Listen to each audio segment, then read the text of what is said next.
Olá a todos, saudação. Eu estou aqui novamente e hoje eu irei abordar um tema também significativo, também importante dentro das reflexões filosóficas. Hoje eu irei falar sobre a ética na construção pessoal, social, histórica e cultural. Então, a ética é um tema muito discutido, muito debatido dentro da filosofia e a sua compreensão se faz necessária para que nós possamos entender, né, o processo de formação humana, o processo de formação da sociedade de um modo geral. Neste sentido, o tema ética, ele é importantíssimo. Então, desde épocas remotas, as sociedades de um modo geral, os sujeitos sempre buscaram formas de se organizar e de estabelecer regras para o convívio em sociedade. Essas regras, elas partiam no passado das crenças e das tradições. A partir das crenças e tradições, daquilo que era conhecido pela sociedade da época, então eles construíam seus valores sociais, históricos e culturais. A ética, ao longo da história, ela vai passar por grandes transformações. Mesmo ética e moral serem coisas distintas, se distinguirem, elas se relacionam. E nesse sentido, eu irei abordar com vocês hoje essa questão, o relacionamento e o distanciamento entre a ética e a moral no decorrer da história da humanidade. Então, a ética, ela estuda os fundamentos de cada sociedade, está ligada aos valores de forma mais ampla, mais social. Já a moral, ela se associa às regras de convenções determinadas por cada sociedade e por cada indivíduo dentro dela. Então a ética, ela pode ser entendida como algo mais amplo, né? E a moral, ela passa pela sociedade e se encontra também no indivíduo, na individualidade, no ser único de cada um. Então a ética na Idade Média, ela era pautada pela filosofia cristã. Os pensadores como Tomás de Aquino, Santo Agostinho, eles faziam as suas reflexões éticas sobre a reflexão entre daquilo que é justo, daquilo que é do bem, do mal. E essas reflexões estavam condicionadas às Escrituras, à Bíblia Sagrada. Então o conceito de verdade, o conceito de moralidade, o conceito de bem e de mal estava concentrada nas Escrituras Sagradas. E a partir disso, a partir dos ensinamentos da Escritura ou das Escrituras Sagradas, é que a sociedade medieval estabeleciam os seus valores éticos e morais, aquilo que era bom, aquilo que era mal, aquilo que era correto, aquilo que era incorreto.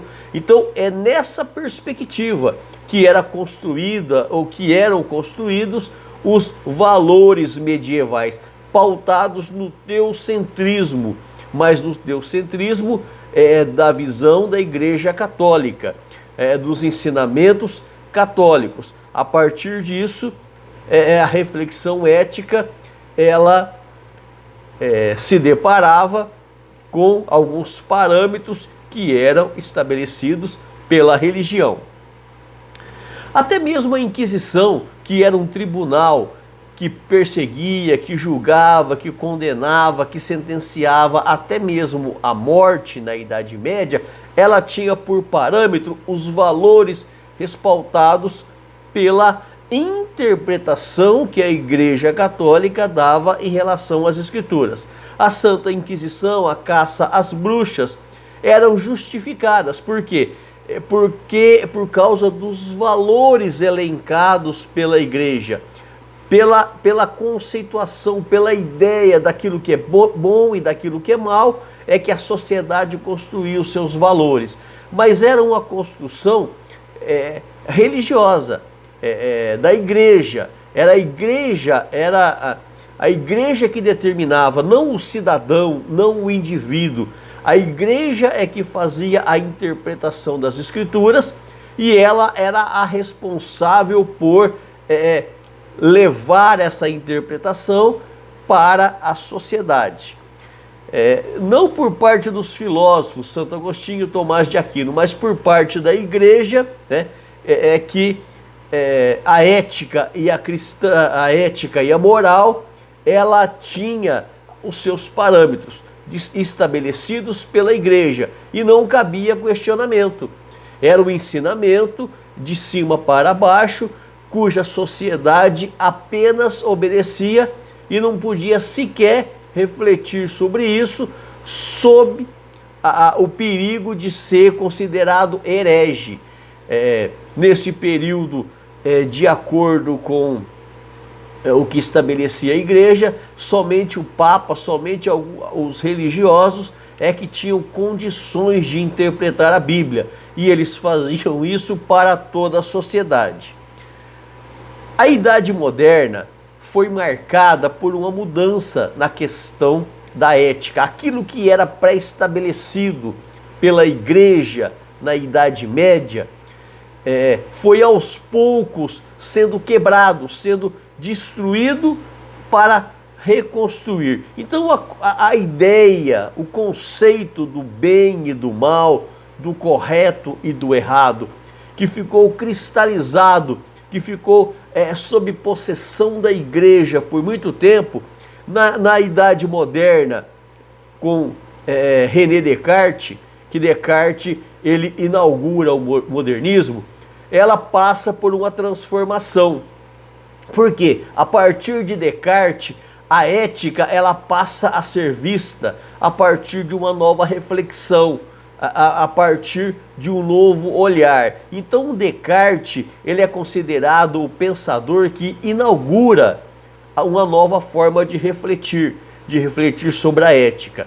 Ele foi responsável por devolver a autonomia racional ao sujeito. Ele cria um método da dúvida metódica, onde ele começa a questionar até mesmo a própria existência. Então ele, através da dúvida metódica, ele questiona até chegar a uma conclusão de que os questionamentos dele retrocedem até o momento em que ele consegue entender que ele pensa.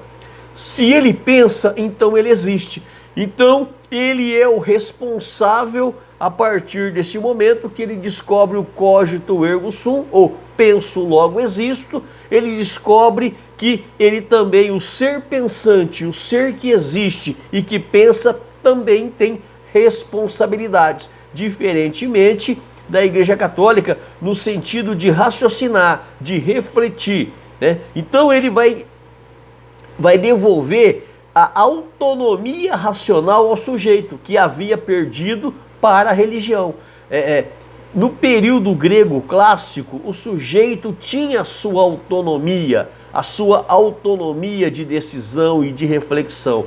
Na Idade Média, a igreja se apropriou disso, sendo a detentora das verdades, do certo e do errado.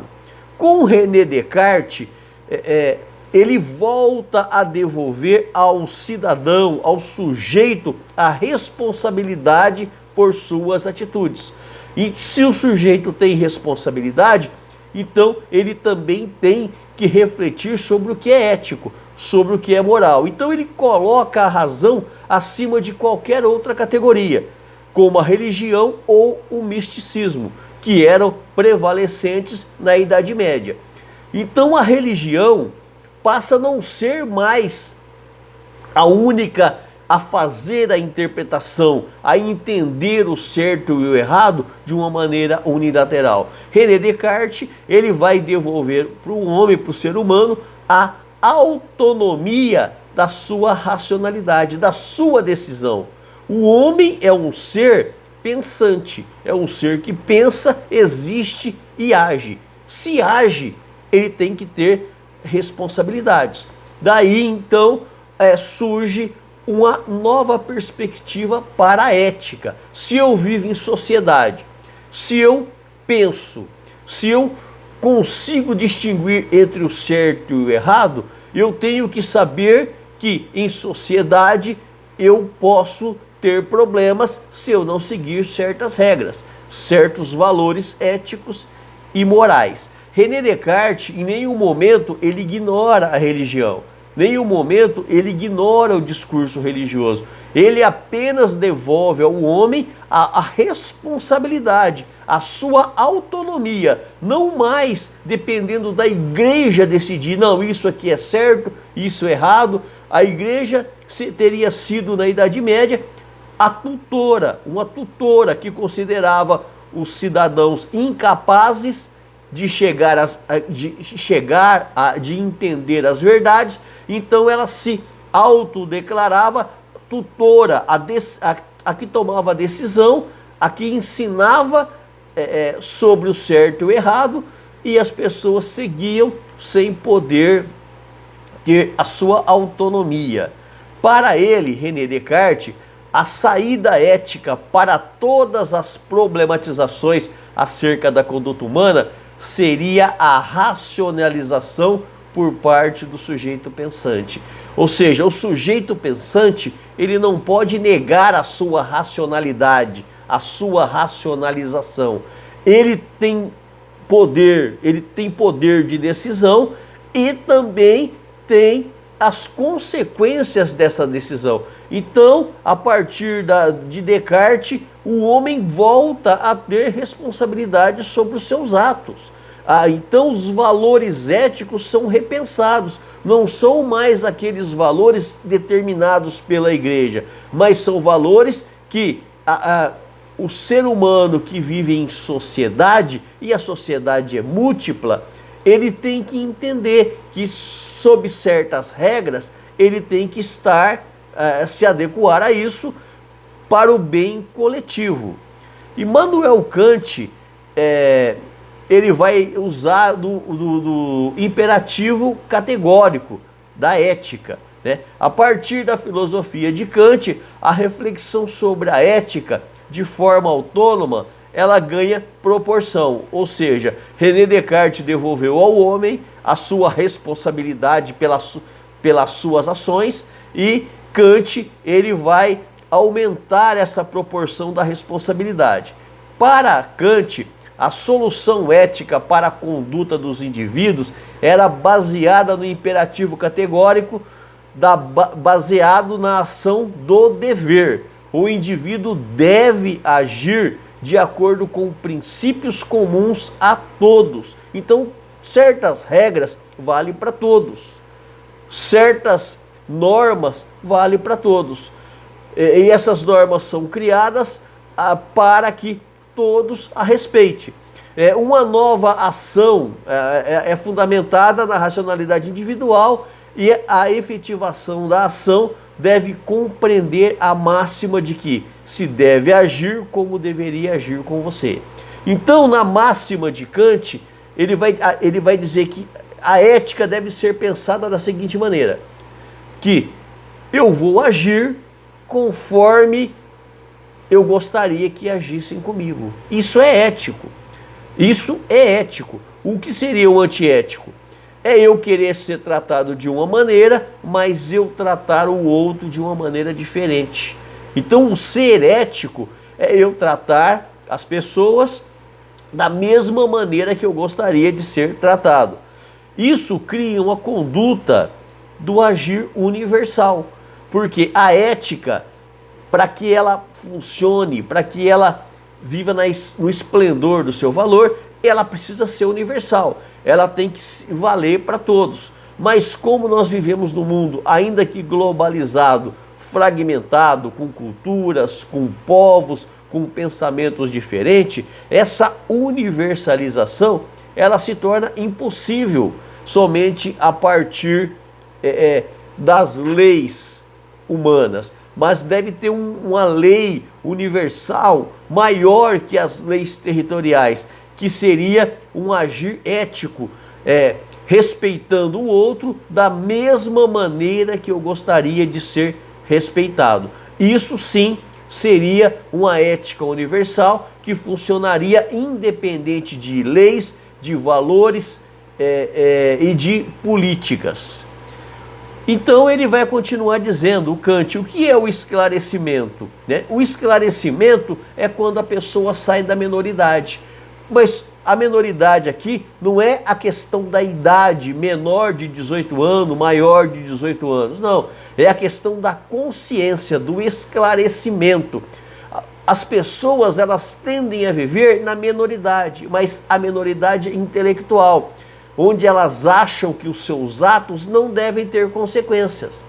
Mas tem. A pessoa tem que sair da sua menoridade para ela entender que ela é um ser pensante, que ela é um ser racional e que ela decide. E que ao decidir, ela tem responsabilidades. E essas responsabilidades são requeridas. Então, agir eticamente é você agir dentro de padrões que se esperam que você haja em um determinado lugar, tendo um determinado comportamento. A ética diz que nós devemos respeitar o semelhante. Nós somos semelhantes. Nós também somos seres humanos. Se eu desrespeito o ser humano que está ao meu lado, isso dá o direito a ele de me desrespeitar também. Então, nós entraríamos aqui num ciclo vicioso de guerras, de problemas intermináveis. O que é ser ético? É você pensar para que você tenha uma conduta que se espera e que nos leve a conviver bem em sociedade.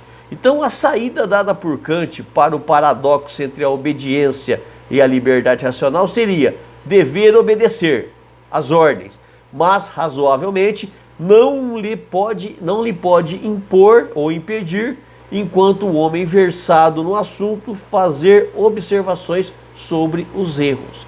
Isso quer dizer o quê? Eu posso receber uma ordem. Tem ordem que eu posso cumprir. Já tem ordens que são absurdas.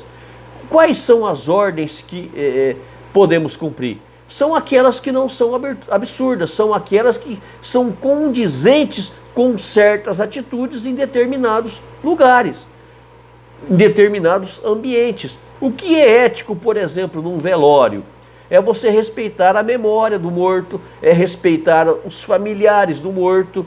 O que seria antiético? É você chegar na beira de um caixão de alguém que morreu e não respeitar a família, contar piadas, dar risadas, falar coisas que não se devem naquele lugar. Então, para que a pessoa vá a um velório, ela tem que entender certos valores éticos. Ali é um lugar de reverência, não é um lugar de festa. Agora, o que seria antiético numa festa? A festa, um ambiente alegre, um ambiente onde todos estão se divertindo, músicas, conversas, risadas. Alguém chegar numa festa e falar: eu não quero barulho, eu estou passando mal, eu não estou bem. É antiético, porque se a pessoa não está bem, então ela não deveria estar no lugar com música, com barulho, com muita gente. Ela deveria estar reclusa ou se tratando ou indo ao médico. Então, cada lugar requer um tipo de atitude. Então, ser ético é entender que em determinado lugar espera-se de você uma certa conduta, em outros lugares outras condutas. E isso cabe a nós termos essa percepção, porque nós somos seres pensantes. A ética são valores construídos pela própria sociedade. E a própria sociedade define o comportamento das pessoas em determinados lugares. A ética, então, ela passa por várias mudanças. A primeira ali na concepção da Igreja Católica, na Idade Média, logo na modernidade com René Descartes, depois Kant, e a partir da Constituição, das leis. a ética se torna plural. Após o advento do constitucionalismo, a postulação de direitos fundamentais, independentes de uma moral pessoal e em decorrência de uma ética plural, ela se torna a regra, né? Porque quando se tem uma constituição, existem certos valores que valem para todos. A lei, ela é para todos. Ela tem que ter o mesmo valor e o mesmo peso para todos. Aí muda-se então a concepção da ética. Se todos têm que obedecer às mesmas leis, então existem os mesmos deveres e os mesmos direitos. A lei não é algo flexível, ou não deveria ser, que para um ela se comporta de um jeito e para outro ela se comporta de outro. Porque aí teríamos uma ética múltipla. Cada um poderia ter o seu comportamento de maneira que ele quisesse, e as leis que deveriam se flexibilizar de acordo com o indivíduo. Não, as leis valem para todos e são os indivíduos que devem se colocar sob as leis, obedecer às leis de maneira que não contraria as próprias leis para não ser punido. A partir da formação de uma Constituição, são garantidos a alguns indivíduos direitos fundamentais. Então a Constituição, elas dão direitos fundamentais aos seres humanos e de uma maneira igual. Se ela dá direitos fundamentais, então todos nós podemos usufruir disso e ela é válida para todos. Ela não é atrelada a valores morais. Então a ética dentro da Constituição, ela não vale de acordo com a religião, de acordo com o pensamento, de acordo com a cultura. Ela vale de acordo com o que está na lei e ela vale para todos. Somos nós que temos que nos adequar e para que nós tenhamos atitudes que não venham a nos levar a contradizer ou contrariar as leis, porque aí nós teríamos consequências. A ética, então, nessa perspectiva, ela pode ser compreendida a partir de uma pluralidade baseada em diálogo entre o privado e o público. A ética, ela é a formadora da sociedade. A necessidade humana de viver em grupos, ela leva também à necessidade de se criar regras para conviver-se em grupos. Então a relação dos humanos com outros animais visa uma organização que tem como fundamento várias questões, como segurança, frente aos predadores, como estabilidade social, como oportunidade de vida e vida garantida com segurança. Então os filósofos contratualistas, eles vão dizer que a partir da criação do Estado surgem as leis, e a partir das leis surgem os valores éticos. As leis são criadas a partir do que a sociedade entende por certo e por errado. E nessa questão, a ética, ela também nasce dessa forma. Então cria-se leis de acordo com aquela convicção de que aquela sociedade tem sobre o que é certo e sobre o que é errado, e a partir das leis existem as convicções éticas que vão estabelecer as atitudes de cada indivíduo. Então o indivíduo, a partir da cultura, a partir da geografia, a partir do meio em que ele está inserido, então cria-se aquela sociedade, aquele indivíduo, ela cria valores a serem seguidos. E esses valores, eles são para toda a sociedade. A fim de quê? A fim de fazer com que as pessoas vivam em paz. Então os valores éticos, eles também têm essa missão de fazer ou ser a pacificadora do público, da sociedade de um modo geral. Então, de acordo com Thomas Hobbes, o homem que vivia no estado de natureza, o estado de natureza seria o estado anterior às leis, era um homem sem ética. Era a lei do mais forte que prevalecia. Era o olho por olho, dente por dente, o homem como o inimigo do próprio homem. Para que houvesse um convívio em sociedade, então o homem, mesmo sendo violento, ele teve que usar a sua razão para estabelecer regras, para estabelecer normas, criar leis. E a partir das leis, espera-se então que os sujeitos tenham condutas éticas que possibilitam que a sociedade se agrupe, viva em sociedade e que não entre em extinção de uns contra os outros. Ou seja, as pessoas cessam de guerrear, cessam as guerras e passam a viver em sociedade. Mas como é possível viver em sociedade? Somente quando se tem princípios, somente quando se tem valores e que se preserve para que esses valores, esses princípios não sejam quebrados. Porque senão nós voltaríamos à barbárie, nós voltaríamos à guerra de todos contra todos.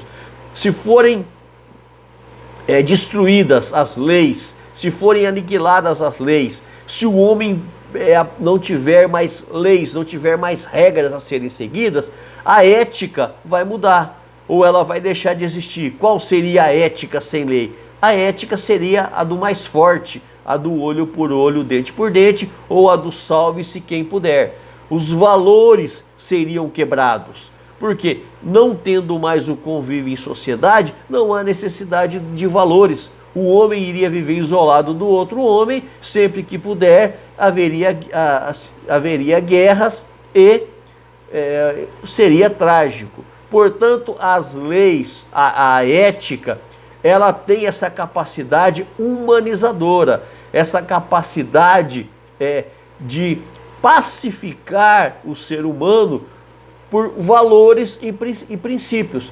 É preciso que a sociedade saiba os seus limites, que cada cidadão saiba os seus limites, para que nós possamos viver em paz e harmonia. Isso é ética, isso é ser ético. São valores, são conceitos estabelecidos pela sociedade. Ainda que a ética passe por transformações, por mudanças, ela sempre é fundamental para que em determinado período se destaque, se eleve, se sublinhe valores a serem seguidos. Na antiguidade clássica grega, os valores ali eram ressaltados e a sociedade viviam dentro desses parâmetros. Na Idade Média, ainda que no teocentrismo, ainda que valores construídos pela própria igreja, não respeitando muitas vezes o próprio indivíduo, eram fundamental para que a sociedade pudesse se sentir ali unificada. E a partir da modernidade, com René Descartes, com Immanuel Kant, surge ali a ética da razão. No surgimento das nações, dos estados, através da Constituição, que são leis criadas a partir do ideal, do ideário de cada povo, de cada sociedade. Então a ética, ela passa por grandes transformações. Então, com o surgimento do Estado e o respeito às leis, novos valores tiveram que ser construídos. Respeitar as leis estabelecidas pelo contrato social compete a uma postura ética pública. Ou seja, eu tenho que respeitar esses valores, eu tenho que respeitar aquilo que é estabelecido para que a vida em sociedade possa ser preservada. Se cada um seguir os seus próprios pensamentos, não respeitar certos valores estabelecidos, não respeitar certas regras de sociedade, nós voltaríamos à barbárie. Então, na modernidade, ela requer uma nova ética. Por quê? Os sujeitos sociais são múltiplos. As formas de ver o mundo são múltiplas. As formas de pensar o mundo são múltiplas. Mas existe um ponto em comum que todos devem considerar, que é a necessidade de se organizar limites, de se organizar valores para que a sociedade possa existir. Então, na modernidade, nós temos uma série de novos temas. A questão da revolução científica, a questão da revolução industrial. Na revolução científica, novos valores éticos tiveram que surgir, porque a vida, a biologia, a existência humana, antes dessa revolução científica, ela era vista por uma perspectiva, por outros valores, por outros ideais. A partir das descobertas científicas, a partir dos avanços tecnológicos, as verdades mudaram. As perspectivas da verdade mudou, ou das verdades mudaram. A partir das mudanças das perspectivas, há a necessidade de uma nova ética. Na Revolução Industrial, muda a maneira de se relacionar entre as pessoas, entre os seres humanos, entre o patrão e o empregado. Outros valores tiveram que surgir, outros valores tiveram que ser criados para pôr fim à barbárie e conseguir trazer uma sociedade pacífica. Isso não quer dizer que não tenha havido e que não há conflitos, mas as leis, elas existem exatamente para ponderar esses conflitos. Então, na contemporaneidade, existem conflitos éticos. Por exemplo, a questão dos direitos humanos, né? A questão da inviolabilidade do direito à vida, do direito à alimentação, do direito ao trabalho, do direito a uma vida digna.